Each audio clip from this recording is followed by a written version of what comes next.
Welcome to the topic master. तो कैसे हैं आप सब? आई होप आप सब बहुत अच्छे होंगे। तो आज का जो हमारा टॉपिक है वो है सहलग्नता। लिंकेज के बारे में हम पढ़ने वाले हैं। देखिए, लिंकेज जो है बहुत ही आसान है, लेकिन एक चीज आप याद रखिएगा कि यहां से कॉन्सेप्ट वाली चीजें स्टार्ट हो जाती हैं। कॉन्सेप्चुअल पार्ट जेनेटिक्स का अब स्टार्ट होता है। यहां से जितने भी लेक्चर आएंगे सब कॉन्सेप्ट से होंगे। अगर आपके कॉन्सेप्ट क्लियर नहीं होंगे तो आप कितना भी चीजों को रटिए, क्वेश्चन आप गलत कर देंगे। ठीक है। और एक बात ये भी बता दूं आपको कि आने वाले जितने भी पार्ट हैं उससे 90% चांसेस है कि उससे क्वेश्चन बनता है। जैसे मैं सहलग्नता पढ़ा रहा हूं तो सहलग्नता से क्वेश्चन आना ही आना है। 95% चांसेस है कि सहलग्नता से क्वेश्चन आना ही आना है जेनेटिक्स में। ठीक है, तो बहुत ज्यादा इंपॉर्टेंट है। इसको स्टार्ट करते हैं और अच्छी तरीके से इसको कवर करेंगे।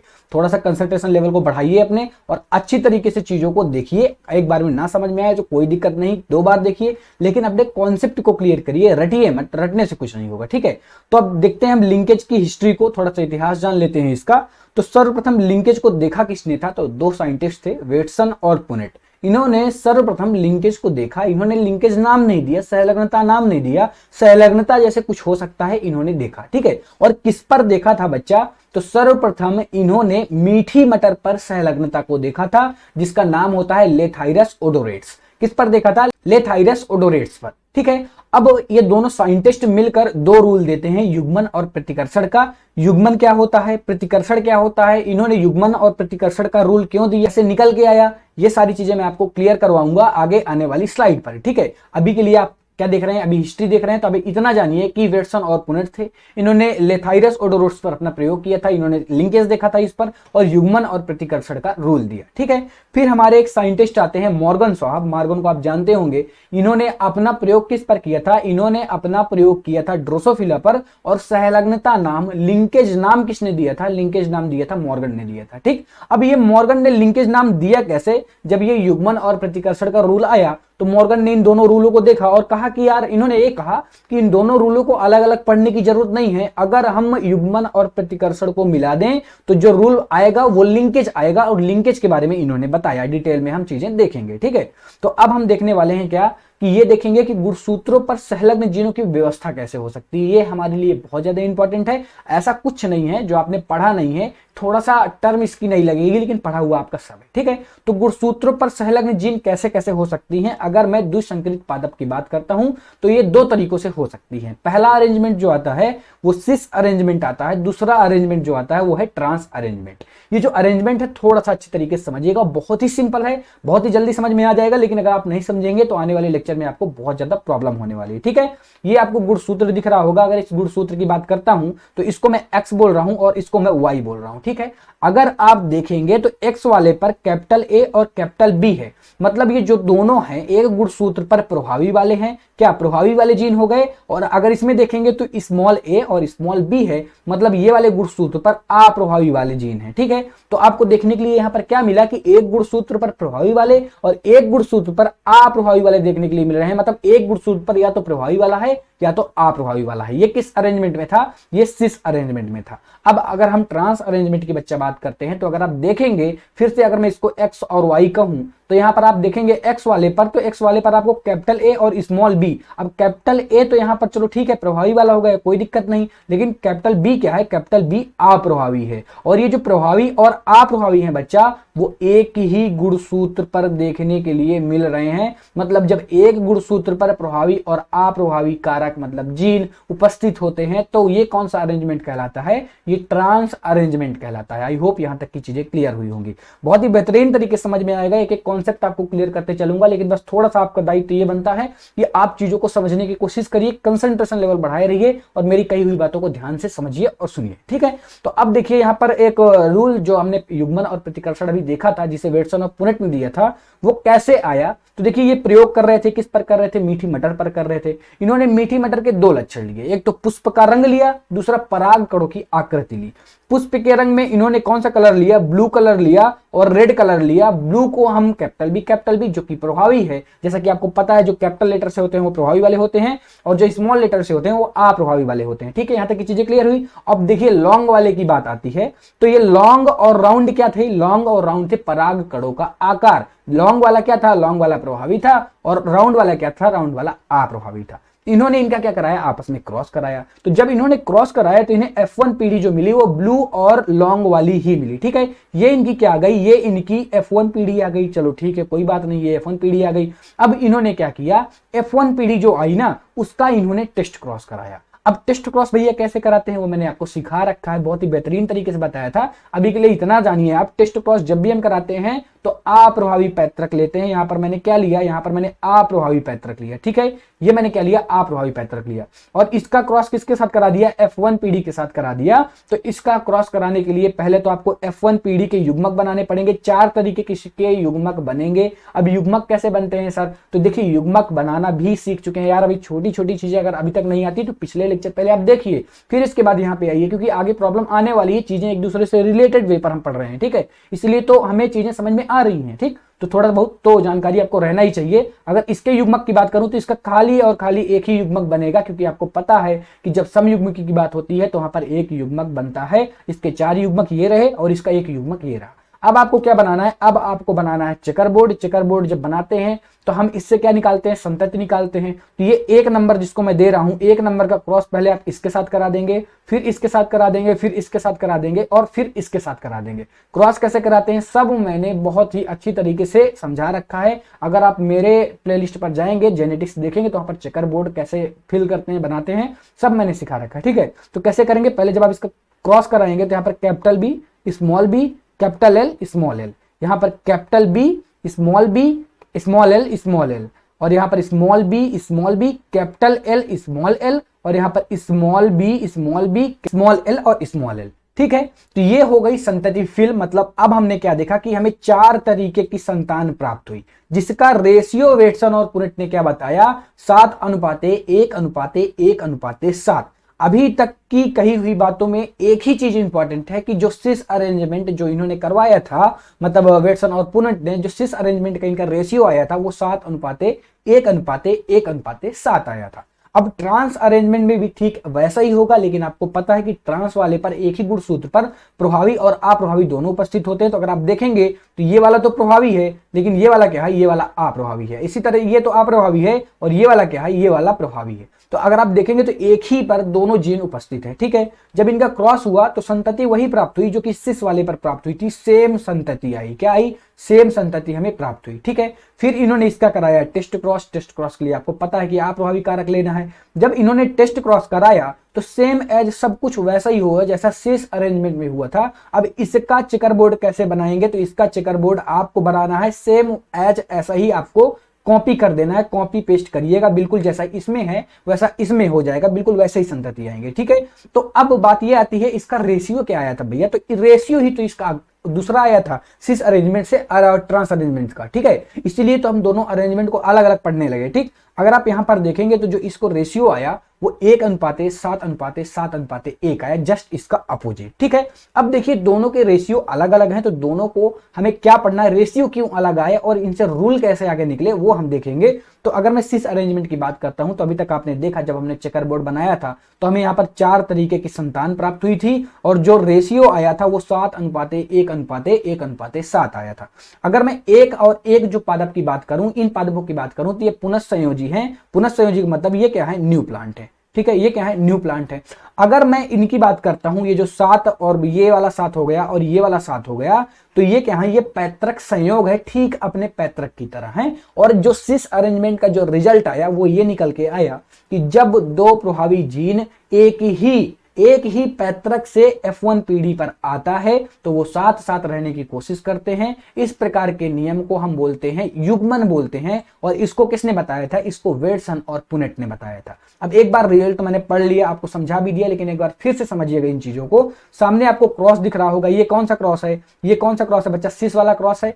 अगर ये रूल क्या कह रहा है हमारा कि जब 2 प्रभावी जीन एक ही पैतृक से आए, इस पर दोनों प्रभावी जीन है कि नहीं है, दोनों प्रभावी जीन इसी पर हैं क्योंकि ये तो अप्रभावी है, ये वाला क्या है, ये तो अप्रभावी है। तो दोनों जो प्रभावी जीन है वो इस पर हैं और दोनों प्रभावी जीन एक ही पैतृक से F1 पीढ़ी पर जा रही हैं। मतलब ये साथ साथ रहने की कोशिश करेंगे, पैतृक संयोग ज्यादा मिलेंगे। अगर आप देखेंगे पैतृक वाले संयोग तो ये वाला क्या है, ये F1 पीढ़ी है कि नहीं है, ये वाला F1 पीढ़ी है और ये वाला पैतृक वाला है, ठीक अप्रभावी वाला है। तो अगर इन दोनों प्लांट की बात करेंगे तो ये देखिए साथ साथ मिले, मतलब अत्यधिक मात्रा पर मिले। क्यों मिले? क्योंकि ये साथ में रहना चाहते हैं इसीलिए मिले, और इसीलिए यहां पर जो रूल आता है वो आ जाता है युग्मन। ठीक है, ये चीजें समझ में आई। अब हम बढ़ते हैं ट्रांस अरेंजमेंट की तरफ। तो ट्रांस अरेंजमेंट में भी हमें 4 तरीके के पादप प्राप्त हुए थे, लेकिन जो इसका रेशियो आया था वो अलग था। किससे? सिस से इसका रेशियो जो आया था वो 1:7:7:1 आया था। ठीक है, लेकिन अगर मैं इनके रेशियो में ये देखूं कि कौन सा प्लांट पुनः संयोजी है, कौन सा प्लांट वो पैतृक वाला है, तो चलिए ठीक है, 7 और 7 वाले तो पैतृक वाले हो गए, और 1 और 1 वाले क्या है? पुनः संयोजी है। लेकिन यहां पर ध्यान ये दीजिएगा कि अगर इसके रिजल्ट की बात करते हैं तो रिजल्ट ये कहता है कि जब 2 प्रभावी जीन अलग अलग पैतृकों से F1 पीढ़ी पर आते हैं, क्या कहता है? जब 2 प्रभावी जीन, एक प्रभावी जीन तो यहां पर है, एक प्रभावी जीन यहां पर है, दोनों अलग अलग पैतृकों पर आए, दोनों अलग अलग पैतृकों पर हैं, और ये जो दोनों अलग अलग पैतृकों से F1 पीढ़ी पर जब ये प्रवेश करेंगी तो ये अलग अलग रहना चाहेंगी, इसीलिए इनके संयोग कम प्राप्त होंगे, और यहीं से नियम आता है प्रतिकर्षण। क्या आता है? प्रतिकर्षण आता है। तो यहाँ की चीजें आपको समझ में आई होंगी कि जो पैतृक संयोग है वो अलग अलग रहना चाहते हैं, अलग अलग रहने के कारण ही हम इनको ये पढ़ते हैं कि ये क्या है?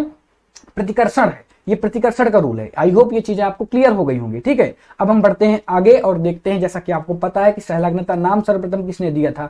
मॉर्गन ने दिया था, और इन्होंने अपना ड्रोसोफिला पर क्या किया था? ड्रोसोफिला पर अपना एक्सपेरिमेंट किया था। अब यहाँ पर 2 ड्रोसोफिला आपको दिख रही होंगी। ये जो छोटा वाला है ये है मेल। अक्सर जो ड्रोसोफिला जो छोटे वाले होते हैं वो मेल होते हैं, और ये क्या है? ये है फीमेल। अब इनके आकार के कारण हम इनको पहचान सकते हैं बहुत ही सिंपल तरीके से। एक चीज यहां पर आपको याद रखनी है। अब मॉर्गन ने अपने एक्सपेरिमेंट पर बताया कि जो कपलिंग होता है, मतलब जो युग्मन होता है और जो प्रतिकर्षण होता है, अगर हम इनको आपस में मिला दें तो एक नया रूल आएगा लिंकेज। और लिंकेज के बारे में फिर डिटेल में किसने बताया? फिर डिटेल में मॉर्गन ने लिंकेज को डिस्क्राइब किया। अब हम पढ़ते हैं लिंकेज की क्या थ्योरी पढ़ लेते हैं। उससे पहले थ्योरी से पहले हम ये तो देख लें कि इन्होंने ड्रोसोफिला लिया क्यों, चुना क्यों इन्होंने ड्रोसोफिला को। तो पहला कारण ये है कि एक कृत्रिम माध्यम पर आसानी तरीके से संवर्धित की जा सकती हैं। कहने का मतलब ये है, अगर आप जानते होंगे शहद वगैरह आप खाते होंगे तो देखिए शहद वगैरह कहां से आती है यार? इतनी बड़ी संख्या पर शहद कहां से आ सकती है? तो होता क्या है बच्चा, इनकी भी ड्रोसोफिला मतलब मधुमक्खियों की भी कृत्रिम तरीके से खेती की जाती है। ठीक है, खेतों पर इनको लगाया जाता है, मतलब एक झुंड बनाया जाता है। अगर आप इसका देखेंगे एग्रीकल्चर वगैरह में तो आपको चीजें समझ में आएंगी। मतलब इनका भी कृत्रिम माध्यम पर संवर्धन किया जा सकता है, और यही संवर्धन के द्वारा तो हम इतनी अधिक मात्रा पर शहद बना पा रहे हैं। तो यहाँ पर यही चीज है कि कृत्रिम माध्यम में इनका संवर्धन आसान है, ज्यादा दिक्कत नहीं आती है। दूसरा पॉइंट ये है कि इनकी जीवन अवधि कम है, केवल 2 हफ्ते की है, और अगर जीवन अवधि कम है तो हम अपने रिजल्ट को जल्दी जल्दी ला सकते हैं, और कई रिजल्ट को ला सकते हैं, कई रिसर्च भी कर सकते हैं। ठीक है, ये दोनों पॉइंट समझ में आए। और एक मैथुनसेन मतलब एक बार रिप्रोडक्शन कराने के बाद कई सारी संततियां मिल जाती हैं, जिससे हमें बार बार रिप्रोडक्शन की दिक्कत भी नहीं आती कि बार बार हमें रिप्रोडक्शन कराना पड़ेगा। ठीक है, और लैंगिक द्विरूपता मैंने आपको बता ही दी कि लैंगिक द्विरूपता के कारण हम इनको पहचान सकते हैं, नर और मादा को अच्छी तरीके से पहचान सकते हैं। अभी अभी मैंने बताया था जो नर होता है वो हमेशा क्या होता है? वो हमेशा छोटा होता है, और जो मादा होता है वो हमेशा बड़ी होती है। ठीक है, ये चीजें क्लियर हुई। आई होप ये चीजें आपको क्लियर हो गई होंगी। अब हम पढ़ते हैं थ्योरी ऑफ लिंकेज। ठीक है, अब थ्योरी ऑफ लिंकेज तो हमें देखना है। अब ये देखें, पहला पॉइंट थ्योरी ऑफ लिंकेज में ये आता है कि लिंकेज है क्या, ये तो जान ले पहले। अभी तक तो आपने लिंकेज बताया ही नहीं सर कि लिंकेज क्या होता है। तो लिंकेज को देखिए लिंकेज जो होता है वो स्वतंत्र अवयवन का अपवाद होता है। क्यों होता है? देखिए स्वतंत्र अवयवन ये कहता है कि एक गुणसूत्र पर एक जीन होती है, लेकिन अगर आप यहां पर देखेंगे तो एक गुणसूत्र पर, अगर आप लिंकेज में देखेंगे तो गुणसूत्र 1 है। गुणसूत्र कितना है? गुणसूत्र 1 है, लेकिन यहां पर 2 से अधिक जीन पाई जा रही हैं। अगर 1 से अधिक जीन पाई जाएं, देखिए यहां पर 1 जीन तो नहीं है, मतलब यहां पर 2 जीन है, 2 या 2 से अधिक जीन पाई जाती हैं, तो वो कौन सा रीजन हो सकता है? लिंकेज होने की चांसेस वहां पर हो सकती है। अब ध्यान से समझिए लिंकेज होता क्या है। देखिए अगर मैं इस बी की बात करूं और इस ए की बात करूं, तो अगर आप दोनों को देखेंगे तो ये दोनों बहुत पास पास में है कि नहीं है? पास पास में है। और अगर ये पास पास में है तो ये लिंक करेंगे, एक दूसरे से जुड़ने की कोशिश करेंगे, इसीलिए हम इनको बोलते हैं लिंकेज। और जितना जीन पास पास होती है उतनी ही अच्छी लिंकेज होती है, जितनी दूरियां बढ़ेंगी उतना ही लिंकेज घटेगा। तो लिंकेज में आपने एक चीज जान ली कि अगर जीन पास पास स्थित है तो उनमें लिंकेज होने की संभावनाएं आती हैं, मतलब उनमें लिंकेज पाया जाता है। जितना पास पास होगी उतनी अत्यधिक लिंकेज होगी, जितना दूर चली जाएंगे लिंकेज समाप्त होती चली जाएगी, ठीक है। लेकिन अगर मैं यही स्वतंत्र अभिवन की बात करता हूं तो अगर आप देखेंगे तो दोनों जीन स्वतंत्र रूप से अलग अलग गुणसूत्रों पर स्थित हैं, और जब ये दोनों जीन एक ही गुणसूत्र पर आई तभी तो सहलग्नता जैसी चीज हमें देखने के लिए मिली, जो कि अपवाद है स्वतंत्र अभिवन का। आई होप यहां तक की चीजें समझ में आ गई होंगी। अब हम देखने वाले हैं जो थ्योरी देख रहे हैं हम, अभी तो हमने ये देख लिया कि लिंकेज क्या है, ठीक है। अब इसकी हम थ्योरी और इसके पॉइंट को कवर करने वाले हैं। तो देखिए पहला पॉइंट ये आता है कि सहलग्नता दर्शाने वाले जीन एक ही गुणसूत्र पर स्थित होते हैं। अगर आप देखेंगे तो यहाँ पर दो जीन एक ही गुणसूत्र पर स्थित हैं। अगर आप देखें तो ध्यान से चीजें समझ पाएंगे, ठीक है। तो जो सहलग्नता दर्शा रहे हैं, सहलग्नता क्यों दर्शा रहे हैं, क्योंकि दो जीन पास पास स्थित हैं जिनके कारण एक दूसरे से लिंक हो रहे हैं, इसीलिए तो यहाँ पर लिंकेज देखने के लिए मिल रही है। ये पॉइंट आपको अच्छी तरीके से क्लियर होता है, ठीक है। नेक्स्ट पॉइंट की बात करते हैं तो एक गुणसूत्र पर उपस्थित समस्त जीन सहलग्न समूह बनाती हैं। अगर मैं इस गुणसूत्र की बात करूं, इसको मैंने एक्स कहा, इसमें कितनी जीन उपस्थित है, ए और बी। अगर एक जीन और मैं यहां पे कर दूं सी, तो ये तीनों जीन ए बी सी तीनों क्या है, सहलग्न समूह बना रही हैं, ठीक है। तो ये मिलकर क्या बनाती है, सहलग्न समूह बनाती हैं। तो यहाँ पर कितने सहलग्न समूह बने, यहाँ पर एक सहलग्न समूह बना जिस पर ए बी और सी जीन उपस्थित हैं। ये चीज आपको समझ में आई सहलग्न समूह का कॉन्सेप्ट। अब हम बढ़ते हैं आगे और देखते हैं जो सहलग्न समूहों की संख्या होती है वो कैसे निकालते हैं। अभी अभी मैंने आपको बताया कि सहलग्न समूहों की संख्या गुणसूत्रों की अगुणित संख्या के बराबर होती है, समजात गुणसूत्रों के जोड़ों की संख्या के बराबर होती है। क्यों बराबर होती है भैया, तो फिर से एग्जांपल के थ्रू समझिए। अगर इसको मैं y कहूं, ये वाले को मैं y कहूं, और यहां पर मैं तीन जीन, एक सी यहां पर भी कर देता हूं, ठीक है, सी आ गई।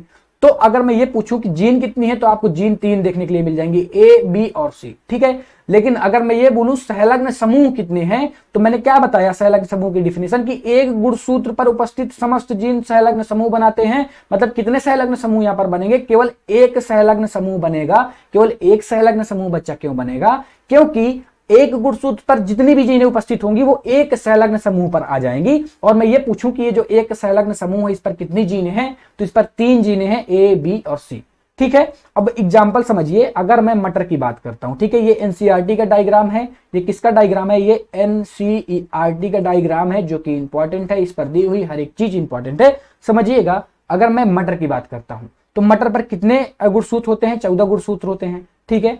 अगर मैं इनके अगुणित गुणसूत्र की बात करूं तो कितने गुणसूत्र होंगे, 7 होंगे। और अगर गुणसूत्र अगुणित गुणसूत्र 7 हैं तो सहलग्न समूह भी 7 ही होंगे, ठीक है। चीजें समझ में आई। इसी तरह अगर मैं मक्का की बात करूं तो मक्का पर कितने गुणसूत्र होते हैं, 20 होते हैं। तो इनके n गुणसूत्र कितने होंगे, 10 होंगे। और अगर इनके 10 n गुणसूत्र हैं तो सहलग्न समूह भी 10 होंगे। ऐसे ही करके आपको कंप्लीट जितना भी दे रखा है, मटर हो गया, मक्का हो गया, ड्रोसोफिला हो गया, ब्रेली हो गया और चूहा हो गया, इसके कंप्लीट गुणसूत्र आपको याद रखने हैं। कुछ भी पूछा जा सकता है। अगर आपसे पूछा जाएगा तो ये नहीं पूछा जाएगा कि चूहा में कितने गुणसूत्र होते हैं, ये नीट नहीं पूछेगा। इतना आसान नीट क्वेश्चन नहीं बनाने वाला। वो ये पूछेगा चूहा में सहलग्न समूहों की संख्या बताओ। चूहे में क्या बताओ, सहलग्न समूहों की संख्या बताओ, ठीक है। अब यहां पर बच्चों को क्या होगा, डाउट होगा और क्वेश्चन गलत होने की संभावनाएं ज्यादा रहेंगी। और जहां पर क्वेश्चन गलत होने की संभावनाएं ज्यादा रहती हैं, बच्चों को डाउट होता है, वहीं से नीट क्वेश्चन बनाता है, ठीक है। अक्सर जो क्वेश्चन आते हैं वो एनसीईआरटी से ही आते हैं, ठीक है, आते इधर उधर से नहीं है, लेकिन वो कंफ्यूज कर देता है हमें, बिल्कुल अच्छी तरीके से कंफ्यूज कर देता है, इसलिए हम क्वेश्चन गलत कर देते हैं, ठीक। तो कॉन्सेप्ट को अपने क्लियर करे रहेंगे तो कभी भी आपको जो कंफ्यूजन नाम है ना, वो आपकी डिक्शनरी से ही हट जाएगा, और अगर आप अपने कॉन्सेप्ट को क्लियर किए रहेंगे, ठीक है। अब देखिए, अब हम बात करते हैं प्रोकैरियोटिक की। यूकैरियोटिक तो हमने देख लिया, यूकैरियोटिक में सहलग्न समूहों की संख्या हमने देख ली। लेकिन यहां पर एक नोट जो कि बहुत ज्यादा इंपॉर्टेंट है, बहुत ज्यादा इंपॉर्टेंट है, it is the very important point कि प्रोकैरियोटिक में केवल एक ही सहलग्न समूह बनता है। एक सहलग्न समूह क्यों बनेगा, क्योंकि इस पर केवल एक ही गुणसूत्र पाया जाता है, जिसके कारण इनमें एक ही सहलग्न समूह बनने की कंडीशन होती है, ठीक है। तो ये चीज आपको याद रखना है कि प्रोकैरियोटिक में कितने सहलग्न समूह पाए जाते हैं, तो ओनली 1 सहलग्न समूह पाया जाता है। डाउट बिल्कुल नहीं होना है, क्वेश्चन यहां से आने की संभावनाएं हैं, ठीक है, ये चीजें क्लियर हो गई आपकी। अब देखिए जो सहलग्न समूह दर्शाते हैं, ये चीज मैंने आपको पहले भी बता रखी है, सहलग्न समूह दर्शाने वाले जीन एक ही गुणसूत्र पर स्थित होते हैं। क्यों एक गुणसूत्र पर होते हैं, ये मैंने पहले पॉइंट पर भी क्लियर किया था, ये पॉइंट इंपॉर्टेंट है। अगर आप यहां पर देखेंगे तो एक गुणसूत्र पर दो जीने हैं ए और बी, और ये बहुत पास पास हैं, जिसके कारण ये क्या कर रही हैं, ये लिंकेज दर्शा रही हैं, सहलग्नता को दर्शा रही हैं, और ये रेखीय क्रम में होते हैं। ये पॉइंट बहुत ज्यादा इंपॉर्टेंट है, थोड़ा सा इस पर ध्यान दीजिएगा। ये पॉइंट इंपॉर्टेंट है कि हमेशा रेखीय क्रम में होता है। अगर इस गुणसूत्र की बात करूं तो यहां पर अगर और जीने भी उपस्थित कर दूं तो ये सारी जीने आपको किस क्रम में दिख रही हैं, ये सारी जीने आपको एक रेखीय क्रम में देखने के लिए मिल रही हैं कि नहीं, ये एक रेखीय क्रम में है। इसलिए हमने कहा एक गुणसूत्र पर उपस्थित समस्त जीने रेखीय क्रम पर होती हैं। आई होप ये सारे पॉइंट आपको अच्छी तरीके से समझ में आ गए होंगे।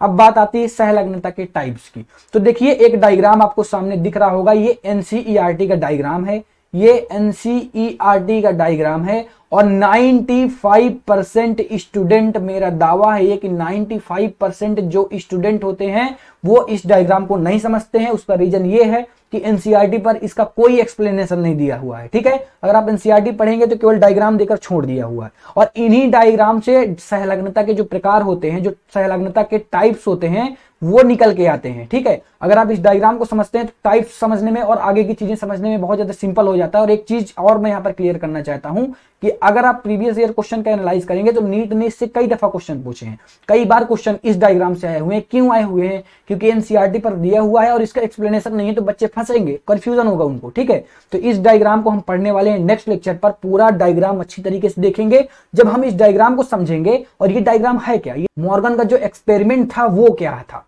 मॉर्गन का एक्सपेरिमेंट अभी तक हमने नहीं पढ़ा, हमने ये देखा ड्रोसोफिला पर इन्होंने मतलब ड्रोसोफिला को इन्होंने क्यों चुना, इन्होंने सहलग्नता पर कौन कौन सी बातें बताई, लेकिन अभी तक हमने इनका जो एक्सपेरिमेंट था वो हमने नहीं पढ़ा। डायग्राम पर दिया हुआ है एनसीईआरटी पर, लेकिन इनके एक्सपेरिमेंट की बात कहीं पर नहीं हुई है। इसीलिए हम नेक्स्ट लेक्चर पर इसको कवर करेंगे, अच्छी तरीके से देखेंगे इनका एक्सपेरिमेंट क्या था, करके देखेंगे उसको अच्छी तरीके से, तो आपको चीजें समझ में आएंगी।